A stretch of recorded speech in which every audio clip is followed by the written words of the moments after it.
दोस्तों, वेलकम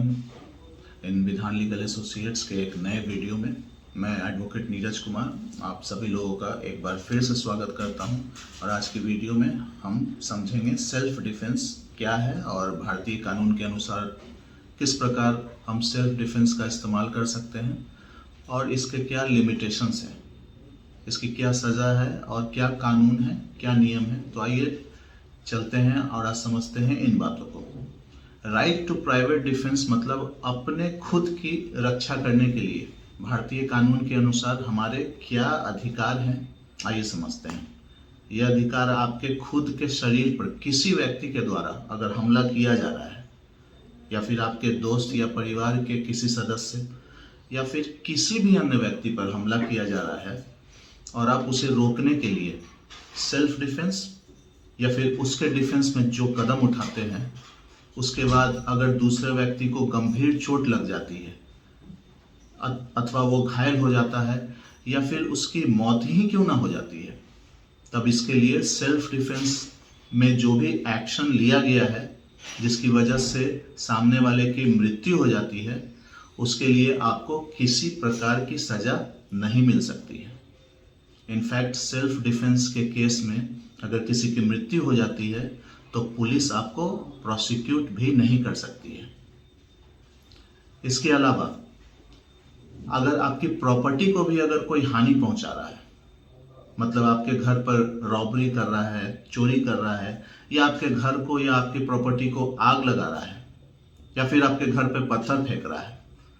तो आप अपनी प्रॉपर्टी को बचाने के लिए भी जो एक्शन लेते हैं या फिर आप अपने आत्मरक्षा सेल्फ डिफेंस के लिए जो एक्शंस लेते हैं,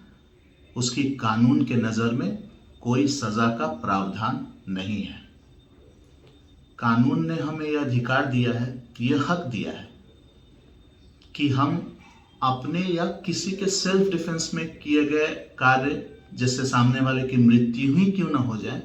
यह एक सज़ा नहीं है। क्योंकि किसी भी सिविलाइज्ड सोसाइटी में हर वक्त पुलिस आपकी रक्षा में खड़ी नहीं रह सकती है और उस वक्त आपको यह हक है कि आप अपने बचाव में, अपनी रक्षा में यह महत्वपूर्ण कदम सेल्फ डिफेंस का स्टेप ले सकते हैं। बल्कि भारत में ही नहीं, दुनिया के सभी देशों में इस प्रकार का हक दिया जाता है। लेकिन इसके कुछ लिमिटेशंस हैं, कुछ दायरे हैं जिसका पालन करने के बाद ही यह सेल्फ डिफेंस माना जा सकता है। उसको पालन करने के बाद ही यह प्रूफ किया जा सकता है कि यह सेल्फ डिफेंस है। जैसे उस वक्त, उस पर्टिकुलर टाइम आपको इतना समय ना मिले कि आप पुलिस को कॉल करके उसे बुला सकें, या फिर अगर सामने वाला आपको एक डंडा मारता है और उसके बाद वह रुक जाता है, तो उससे बदला लेने के लिए आप उस पर अटैक कर रहे हैं, इस प्रकार का जो एक्शन होता है वो सेल्फ डिफेंस नहीं कहलाएगा। यह एक प्रकार का बदला लेना हुआ। तो बदला लेना और सेल्फ डिफेंस दोनों में काफी अंतर है। अब मान लिया जाए, मैं आप लोगों से एक क्वेश्चन पूछना चाहता हूं कि अगर पुलिस किसी को अरेस्ट करने के लिए आती है, अपनी ड्यूटी को निभा रही है और किसी को पकड़ने की कोशिश करती है और सामने वाला व्यक्ति को अगर ऐसा लग रहा है कि वो गुनहगार नहीं है, वो मुजरिम नहीं है और वो पुलिस को गिरफ्तार करने के जो प्रोसेस है उसे रोकने के लिए पुलिस को डंडे से मारने लगता है, उसे धक्का देता है, उस पर जानलेवा हमला करता है, तो यह कानून की नज़र में सही नहीं है। क्योंकि इंडियन लॉ में एक स्पेशल प्रोविज़न है कि अगर सरकारी कार्य करते हुए